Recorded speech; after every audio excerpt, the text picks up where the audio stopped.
Okay, so saya Aisyah dan FATIN akan membentangkan tentang tajuk and overview of juvenile justice in America. So first, we have development of the juvenile justice system. Okay, early handling of juveniles, which is in colonial era, family control and punish juvenile. If family fail, it will harsh publish punishment. No formal juvenile system yet. Second, we have houses of refuge, created to discipline and reform trouble youth. With routines, moral training, protection from bad influences. Yet will become overcrowded and ineffective. Third, we have first juvenile court, based on the parents' spiritual eyes. Third, as a caring parent, court focus on helping, not punishing juvenile. Criticized from targeting mostly lower class children. Fourth, community-based correction, probation introduced by John Augustus, 1840s. Aftercare or parole used to supervise is after release. Shift from jails to supervision and support in the community. Okay, for the next, juvenile prevention program. Since we have Big Brother, Big Sister, BBBS, National Mentoring Programs for age 6 to 18, reduce drug use, drinking and violence. 2. Bully Prevention Program, reduce bullying in school, focus on school climate and adult involvement. 3. We have Functional Family Therapy, FFT, for high-risk youth age 11 to 18, family-based therapy, 12 to 13 hours. 4. We have Incredible Years, for children aged through 8, known as Parent, Teacher and Child Training Series, improve social skills and reduce conduct issue.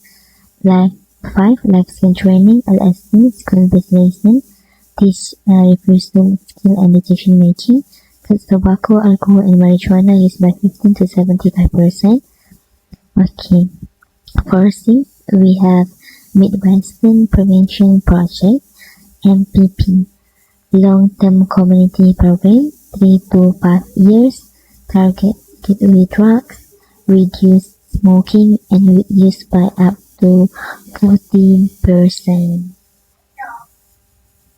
Next, we have Juvenile Prevention Program, 7, Multidimensional Treatment Foster Care and TFC, alternative to group homes, used place in trained foster family, lead to fewer arrests and better behavior. 8. We have Multisystematic Therapy, MST, community treatment for serious juvenile offenders, helps parents manage children's behavior problems. Positive result lasts up to 4 years. 9. Nurse Family Partnership, nurses visit home of low-income unmarried mothers, start during pregnancy and continues for 2 years after birth.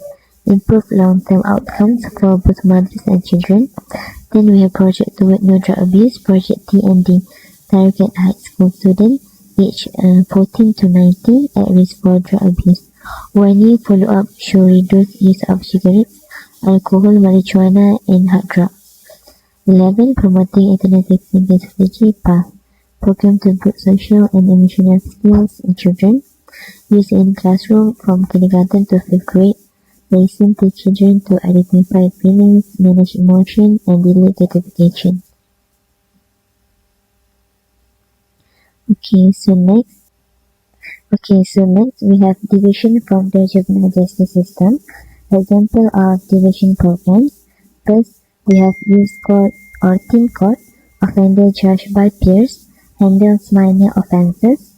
Second, we have drug court, special court for youth with drug problems, includes treatment and supervision. 3. We have community court, small local court focus and community service. 4. We have alternative dispute resolution, ADR, mediation between offender and victim.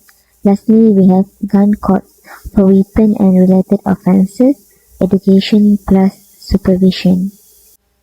Okay, next we have juvenile justice system today. The juvenile justice system has 3 main parts, which is police, juvenile court, and corrections. First, we have rule of the police, maintain order and enforce the law. handle family dispute, emergency, missing children, and runaway youth. Make a risk, collect evidence, and deal with juvenile offender. Next, we have rule of the juvenile court, decide what should happen to juvenile cases, supervise juvenile probation and detention decision, handle child neglect and dependency cases, rule of the correction system, care of juvenile who are sentenced, supervise juvenile on probation, provide rehabilitation through day treatment programs and residential programs. So next, we go to FATIN. So this is for basic correctional model, which is rehabilitation model, balance and restorative justice model, and crime control model. Okay, the first is rehabilitation model. Rehabilitation models is this model aims to change the offender's behavior, attitude, or values so they can return to society as law-abiding individuals. It focuses on helping, not punishing. This model purpose is to understand why the youth commit the offense, to treat the root causes such as peer pressure, broken family, and drug addiction. This model also is to prevent reoffending. They will use 5 methods, which is first counseling and therapy, education and vocational training, anger management programs, community service, and family involvement. Example case: Ali, a 16 years old, was caught stealing from a store. Investigation showed he dropped out of school and had no parental guidance. So under the rehabilitation model, Ali is sent to a juvenile rehabilitation center and he receives counseling to understand his action. He attends vocational classes such as plumbing, and a social worker helps reconnect him with his family. After 6 months, Ali can stay in confidence and is less likely to reoffend. The goal is not punishment, but to give the youth a second chance to change such success in life. The second basic correctional model is justice model. The justice model is based on the belief that youth offenders should be held accountable and punished fairly for their action, not too harshly, not too leniently. The focus is on just results, meaning the punishment should fit the crime.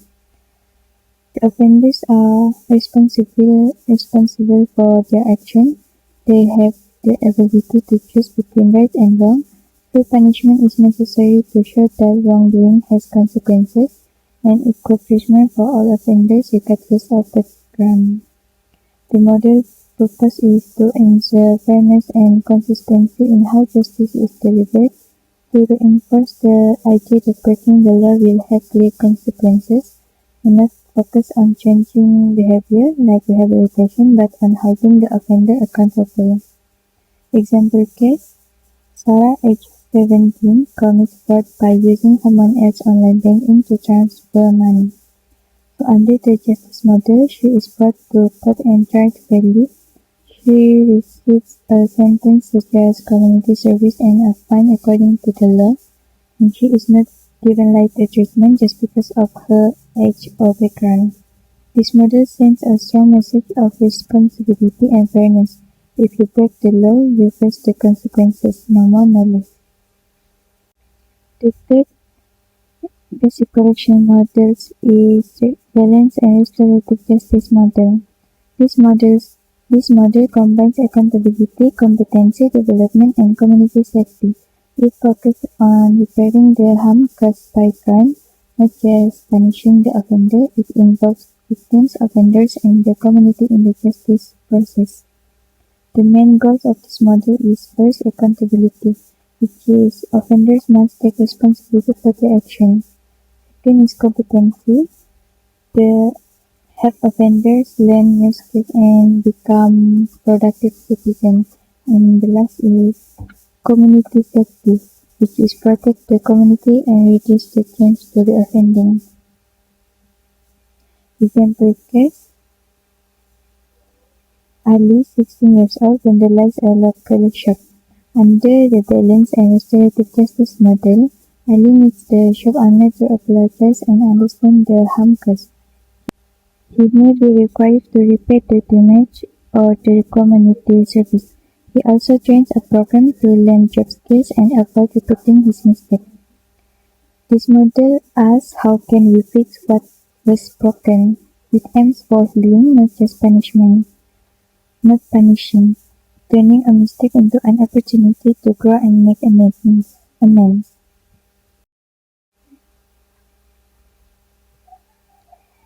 Okay, the last model is crime control model. The crime control model focuses on protecting society by using strict and immediate punishment to deter the criminal behavior. It believes that strong enforcement and quick action are the best ways to reduce crime. It focuses on public safety comes first. Offenders must be punished quickly and effectively. Emphasize deterrence, yaitu cegah jenayah melalui hukuman, and let's focus on rehabilitation or emotions of the offender. Example case, a 17 years old is caught committing armed robbery. Under the crime control model, he is arrested immediately, and the case is processed quickly. He is sent to juvenile detention to protect the public and serve as a warning to others. This model believes that it's better to punish quickly to protect society, even if it risks being too strict. It's about control, safety, and prevention, not second chance.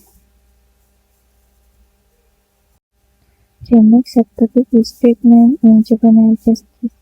There is two, which is first individual level treatment programs and second is group-based treatment programs.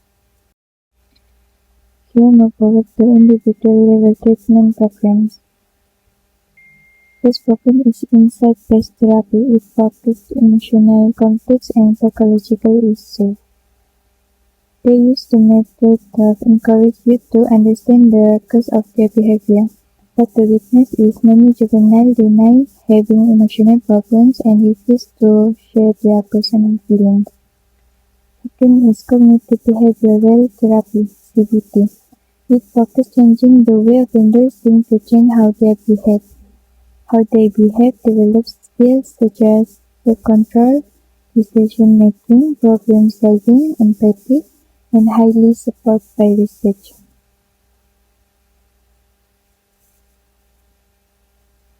To the conclusion, individual level treatment programs aim to changing thinking patterns, improve behavior, reduce offending. This treatment helps juveniles develop self-control and responsibility. Okay, next is group-based treatment programs. The first program is guided group interaction, CGI. The youth confront and advise each other about their behavior. Staff will act as facilitators only, and group participates in decisions such as discipline measures, harm process, and privilege. The second program is Positive Peer Culture, PPC. The extension of CGI philosophy. The main goal of this program is to build a positive youth subculture and values caring, responsibility, mutual support. When caring becomes fashionable, harmful behavior declines. The third program is drug and alcohol abuse programs. These programs introduced because substance abuse is common among juvenile offenders. It will deliver through special housing units with trained staff, group counseling by school and institute staff, and outside organizations like AA or NA. And the last program is benefit of a well-designed program. This reduces relapse and criminality, improve behavior and mental health, and increase education or employment opportunities after release. But the challenge is many programs still lack strong structure and follow-up. Okay, next is graduate sanctions in juvenile justice. Graduate sanctions mean that punishments are given in levels, starting from light sanctions and becoming more serious if the juvenile continues to offend. The main goal is to stop offending early while still protecting the community. Graduate sanctions are a system where sanctions increase step by step based on the seriousness of the offense, whether the offense is repeated. Juveniles are not punished harshly at first unless the offense is serious. Example, a first-time minor offense may result in counseling, but repeat offenses may lead to detention. Then combination of punishment and treatment. This system combines two, which is discipline and control, treatment and rehabilitation. As sanctions become stronger, treatment also become more intensive. Example, a youth on probation may later be placed in a residential program if probation fails. And third is continuum of care. Graduate sanctions offer a range of options, including community programs, intensive supervision, secure detention for serious offenders. This allows the system to match the response to the youth's needs and risk level. Example, low-risk youths stay in the community, while high-risk youths may be placed in secure facilities. 4. Role of family and community. Families and aftercare programs play an important role in graduate sanction. Support from family and community helps juveniles adjust to rules, avoid offending, reintegrate into society. Example, after release, a youth may receive family support and community supervision. Okay, next is race and juvenile justice. This subtopic explains how race and ethnicity are related to the juvenile justice system. Many studies show that minority youths are overrepresented at different stages of the juvenile justice process. This issue is important because it raises questions about fairness and equality in the system. First difference in juvenile offending. Research shows that arrest rates are different among racial groups, especially for serious crime. Minority youths are more often arrested for violent, drug and weapon offenses, while white youths are more often arrested for alcohol-related offenses. Example studies show that youths from different racial groups may use drugs at similar rates, but minority youths are more likely to be arrested due to stricter policing in their neighborhoods. There are two main reasons why minority youths appear more often in juvenile justice systems. First, some researchers believe it is because minority youths are involved in more serious or repeat offenses. This is called differential offending. Second, others believe the system treats minority youths more harshly, which is known as differential treatment.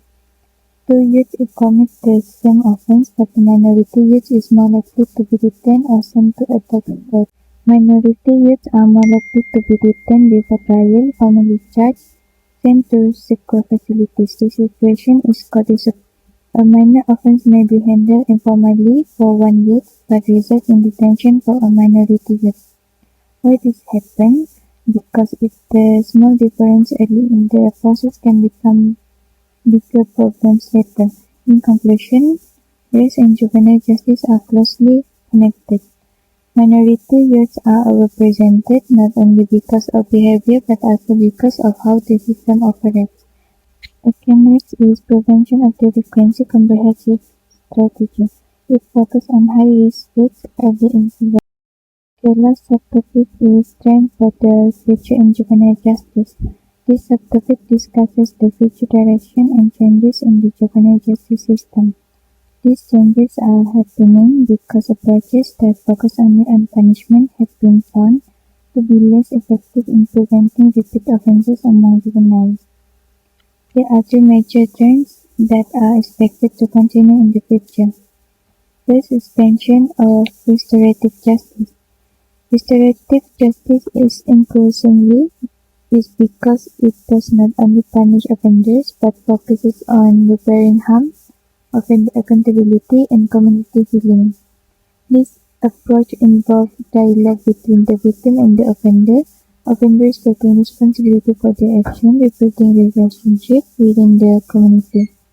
A simple example, if a juvenile steals a phone, the offender meets the victim, apologizes, and returns or replaces the phone. It reflects on the harm caused. This helps the juvenile understand the real impact of their action. Second is increased use of technology, techno-corrections. The juvenile justice system is increasingly using technology to monitor and youth supervise youth without placing them in detention facilities. Examples of technology include electronic monitoring, ankle bracelet, digital reporting system, risk assessment database. This approach will reduce overcrowding, lower scores, allow juvenile to continue schooling while being supervised. A juvenile who commits a minor offense may stay at home, but their movements are monitored through an electronic bracelet. And lastly is greater use of evidence-based practice. The system now emphasizes programs that are proven effective through research and data, rather than relying on assumptions or tradition. This approach aims to reduce reoffending and improve rehabilitation outcomes. Simple example, a juvenile who acts impulsively may join a CBT program where they learn to manage emotion and make better decisions. Appropriate sanction, psychological treatment, community-based support. In conclusion, future trends in juvenile justice show a shift away from punishment alone toward approaches that are more human, more effective, focused on long-term rehabilitation. This change helps juveniles reform their behavior, while also improving community safety. So that's all from us. Thank you for attention.